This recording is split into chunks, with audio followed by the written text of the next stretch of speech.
And here's the video review for 4-inch Cheetara. Now, her bow's a little bent, but that's just because I was carrying it around in a bag and I didn't pull it out of her hand and lay it flat, so it bent up in the bag a little bit. Easily fixed. But she does come with her staff, and that's about it. Now, she's a tricky one because I love the way she looks, and again, just like the twins, she looks very great with the whole group. She's got some limited up and down movement here in her shoulders. The shoulder pad keeps it from going all the way up, but she does have the same type of shoulders. Has a bicep swivel and a hinge elbow. Does not have any wrist movement, just because of how thin her arms are. And that makes sense. What's weird to me, she's got knees. She doesn't have any ankles, again, because of how thin her ankles are. But she's got knees here. She does have a thigh swivel. But I almost would have taken some seam, less accurate, upper legs up here to have some ball joints, because as it is, she's got these cut joints that work. They are functional. They do let you get some poses, but it's a lot harder to make her stand with those joints, and especially with the no ankle joints and no ball joints up here. She does stand. You can totally get her to stand without falling over. She stands pretty solidly. When you have her standing in a flat position. And you can get some decent, you can get some kind of lunging poses out of her, but because the magnet comes through her hair, I don't know why they didn't paint that yellow, but it means her head doesn't turn. That's a little bit of a drawback. And it looks like her hair even attaches down here, so it can't turn. So it means even though you can get some of these neat, you actually can get some decently neat, kind of leaning forward, attacking poses out of her, you lose a lot of the benefit of it in the fact that she's kind of looking down at the ground.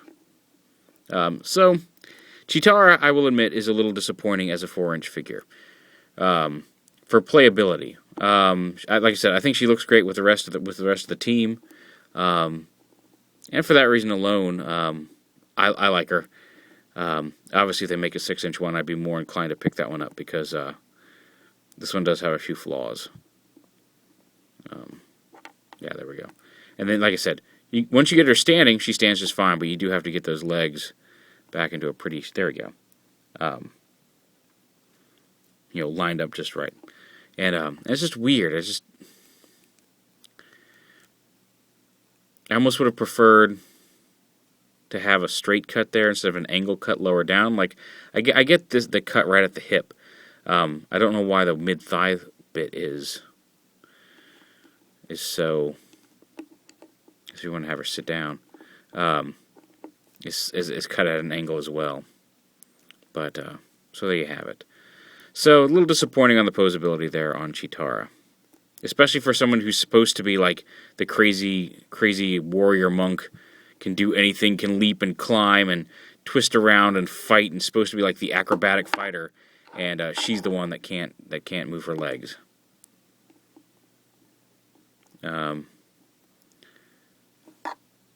But like I said, she looks good. You can get some decent poses out of her, but it's tricky to get her in one that. And what sucks here is, like, earlier I actually had her in a pretty decent pose, where she was kind of like lunging forward. She was looking forward. She was looking at where she was swinging the stick, and it looked great. And then and now I can't remember how I did it. I was trying to do it there earlier, and I just couldn't do it. Ah! Prove me wrong, woman. There we go. But yeah, she's overall not a bad figure. Limited in the posability. Just remember that when you get her. Looks great with the team. That's part of the reason I bought her. But definitely hoping they make a 6-inch figure of her that has a little bit more range of movement. So there it is, Thundercats 4-inch Cheetara.